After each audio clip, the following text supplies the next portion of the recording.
भगतसिंग कोश्यारी आपले राज्यपाल होते, त्यांनी काय तुलना केली होती छत्रपती शिवाजी महाराजांशी? त्यांना तर तुम्ही त्यांचा सन्मान केला, त्यांना पद्मभूषण केलं वाटतं. आणि सगळ्यात महत्वाचं म्हणजे भाजप नेत्यांनी कान उघडून ऐकावं. टिपू सुलतानच्या हातामधल्या अंगठीमध्ये श्रीरामांचं नाव होतं, हे विसरू नका. एकतर माननीय हर्षवर्धन सपकाळ आमचे अध्यक्ष आहे आणि त्यांनी एक म्हटलं होतं की छत्रपती शिवाजी महाराजांपासून स्फूर्ती घेऊन ते परकीयांविरुद्ध लढले टिपू सुलतान. हे वाक्य पहिलं लक्षात घेतलं म्हणजे का त्या टिपू सुलतानांनी सुद्धा छत्रपती शिवाजी महाराजांना मानलंय याच्यामध्ये. ही पहिली गोष्ट आपण लक्षात घेतली पाहिजे. परंतु दुसरा प्रश्न माझा असा आहे की भारतीय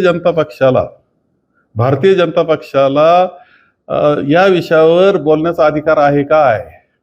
त्यांनी भगतसिंग कोश्यारी आपले राज्यपाल होते, त्यांनी काय तुलना केली होती छत्रपती शिवाजी महाराजांशी? त्यांना तर तुम्ही त्यांचा सन्मान केला, त्यांना पद्मभूषण केलं वाटतं. म्हणजे कशा करता छत्रपती शिवाजी महाराजांचं त्यांनी अवहेलना केली होती खरं म्हणजे. त्यांनी तर त्यांचं पद्मभूषण झाले. ते प्रशांत कोरटकर काय बोलले होते, सुधांशू त्रिवेदी काय बोललेले आहेत आपण सगळे आठवा. श्रीपाद छिंदम काय, राहुल सोलापूरकर काय बोलले होते. आणि याच्यापेक्षा पलीकडे जाऊन तुमचा ज्यावेळेस छत्रपती शिवाजी महाराजांचा कोकणपट्टीत जो पुतळा होता वाऱ्यानं पडतो तो, आणि काय तो पुतळ्याची काय अवहेलना झाली? कुणी त्याच्यातले कोण आर्किटेक्ट, कोण बांधणारे, कोण कल्पक आणि कोणी भ्रष्टाचार केला याची चौकशी केली का तुम्ही? छत्रपती शिवाजी महाराजांच्या बाबतीतली श्रद्धा दाखवण्याचा खोटा प्रयत्न भारतीय जनता पक्षाने करू नये. त्यांची कोणतीही श्रद्धा ही छत्रपती शिवाजी महाराजांवर नाही, ही वस्तुस्थिती आहे. कारण वेळोवेळी त्यांनी अपमानच केलेला आपल्या सगळ्यांना दिसतो. छत्रपती शिवाजी महाराजांचा पुतळा वाऱ्यानं उडून जातो, त्यावेळेस का नाही तुम्ही निषेध केला त्याचा?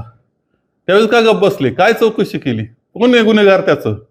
याचंही उत्तर मिळालं पाहिजे. भाजपचे नेते असं त्यांना काहीच अधिकार नाही छत्रपती शिवाजी महाराजांवर श्रद्धा दाखवण्याचा. तो अधिकार त्यांनी गमावलेला आहे.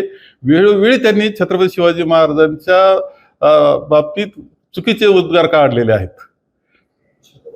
सर, एप्स्टीन फाईलचे मुद्दा आता सध्या गाजत आहे आणि त्याच्यावर फार मोठ्या नेत्यांचे नाव येत आहे. काय म्हणणार आहात यावर?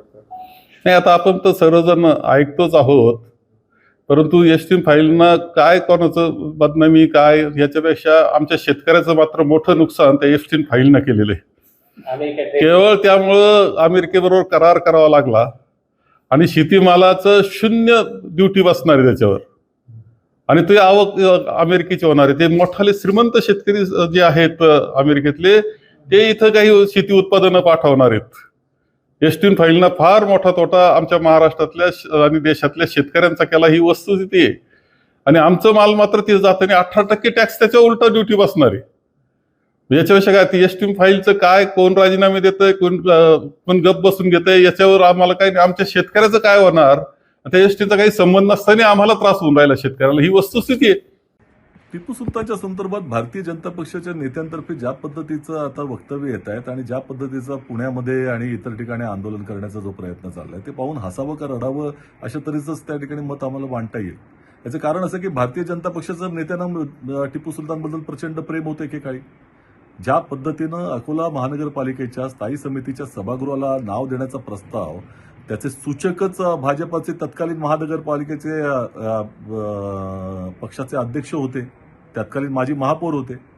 2013ला ज्या पद्धतीनं एम पूर्व वॉर्डमध्ये एका रस्त्याला शहीद टिपू सुलतान यांचं नाव देण्याचा जो काही प्रस्ताव होता, त्या प्रस्तावामध्ये सगळ्यांच्या जास्त सह्या या भाजपच्या नेत्यांच्या होत्या. आताच्या ज्या महापौर आहेत मुंबईच्या, रितू तावडे, त्यांचं नाव त्या ठिकाणी वरती दिसतं. 2001 साली गोपाळ शेट्टी यांच्या नेतृत्वाखाली अनेक नगरसेवकांनी दुसऱ्या रस्त्यासाठी नामकरणाच्या संदर्भामध्ये अनुमोदन दिलं होतं. आणि सगळ्यात महत्वाचं म्हणजे ह्यांचेच कर्नाटकाचे तत्कालीन मुख्यमंत्री ज्या पद्धतीचे गौरव उद्गार टिपू सुलतानच्या संदर्भामध्ये काढतात, ते BS येदुरप्पा असतील किंवा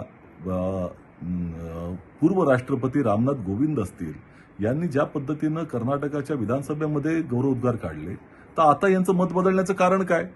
केवळ ध्रुवीकरणाचं विकृत राजकारण करायचं हाच त्याचा अजेंडा आहे आणि त्यामुळे या विकृत राजकारणाला थारा महाराष्ट्रामध्ये कोणीही देणार नाही. आणि सगळ्यात महत्वाचं म्हणजे भाजप नेत्यांनी कान उघडून ऐकावं. टिपू सुलतानच्या हातामधल्या अंगठीमध्ये शिरामांचं नाव होतं, हे विसरू नका.